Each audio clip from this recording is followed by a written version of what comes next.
नमस्कार दोस्तों।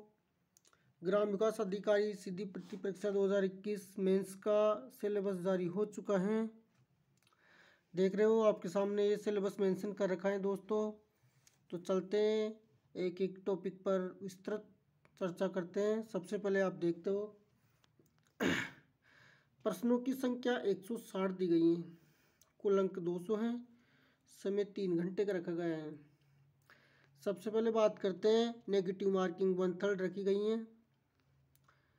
इसमें भाषा के अंक 50 हैं। सामान्य हिंदी देखो आप 30 अंक की है। 30 अंक का मतलब है 24 क्वेश्चन आपके आएंगे। प्रश्नों की संख्या 160 है और कुल अंक 200। इसका मतलब है एक क्वेश्चन 1.25 नंबर का है। और इसके बाद देखो अंग्रेजी के 20 अंक हैं और 16 क्वेश्चन आएंगे। अंग्रेजी की बहुत डिफिकल्ट है। Senior secondary exam 12th level की आएगी। मतलब इसमें यह आएगा एक मल्टीपल चॉइस पैसेज आएगा इसमें, एक ये पाँच क्वेश्चनों का। इसके बाद देखते गणित है 40 नंबर की। 40 नंबर का मतलब है सीधे 32 क्वेश्चन आएंगे। मैथ से 32 क्वेश्चन आएंगे। ये एक बहुत बड़ा पोर्शन है। जिसकी मैथ अच्छी है समझ लो वो दौड़ में आगे हैं मेंस में। अब इसमें देखते हैं गणित में कौन कौन सी प्रश्नावलियाँ दी गई हैं। दशमलव और भिन्न है, परसेंटेज है, रेशो हैं, औसत हैं, ब्याज है, लाभानी है, छूट है, परिमिति, समय और दूरी है, अनुपात है, उस समय साझा, किस्तों में भुगतान, चक्रवृद्धि ब्याज, ऐसे करके टोटल पूरी गणित दे दी गई है इसमें।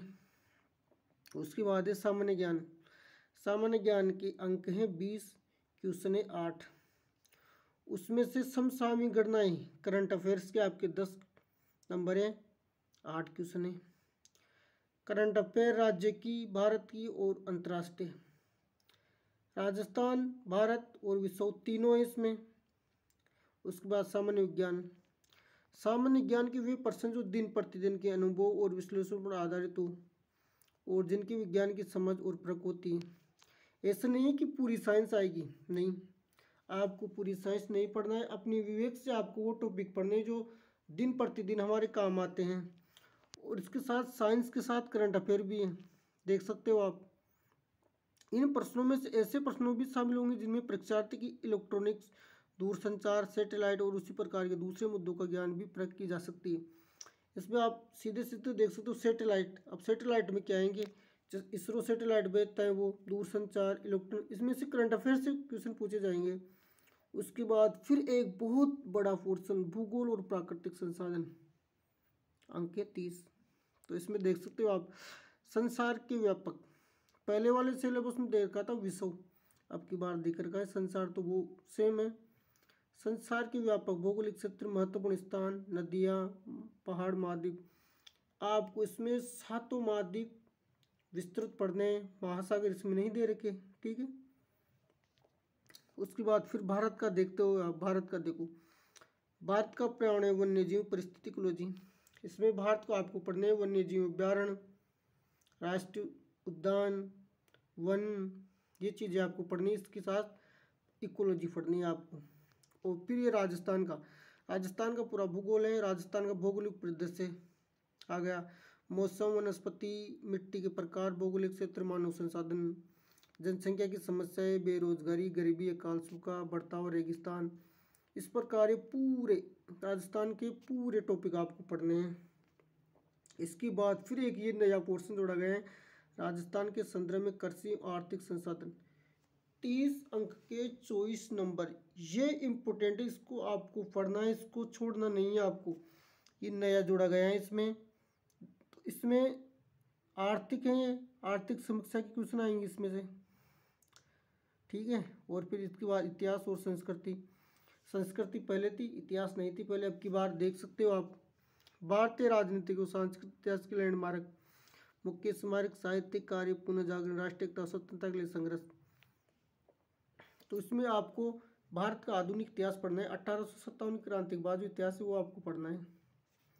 इसके बाद देखते हैं राजस्थान के इतिहास के संदर्भ, विशेष संदर्भ, मध्यकालीन पृष्ठभूमि, सामाजिक आर्थिक जीवन एवं संगठन, स्वतंत्र आंदोलन एवं राजनीतिक प्रगति। आपको राजस्थान के इतिहास में पढ़ना है, पूरा इतिहास पढ़ना है, राजवंश पढ़ने।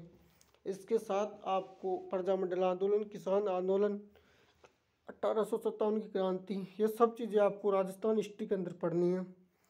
उसके बाद राजस्थान का पूरा कल्चर दे रखा है, बोले एवं साहित्य आ गया, संगीत, नृत्य, नाटक। इसी प्रकार मेले, त्योहार, रीति रिवाज, पोशाक, आभूषण, विशेष आदिवासी जनता। तो राजस्थान की पूरी कला संस्कृति आ गई, इतिहास आ गया, राजस्थान पूरा भूगोल आ गया। तीनों तो आपको पूरे पढ़ने हैं। इसके साथ भारत में आपको पढ़ने हैं, मध्यकालीन नहीं पढ़ना है, प्राचीन नहीं पढ़ना है, आधुनिक इतिहास आपको पढ़ना है। ठीक है दोस्तों, तो इस प्रकार अपनी कंटिन्यू तैयारी की। इस बार रीजनिंग नहीं आएगी, कंप्यूटर भी नहीं आ रहा, वो राजस्थान पॉलिटी भी इस बार नहीं आ रही। तो आप देख सकते हो ये सिलेबस है।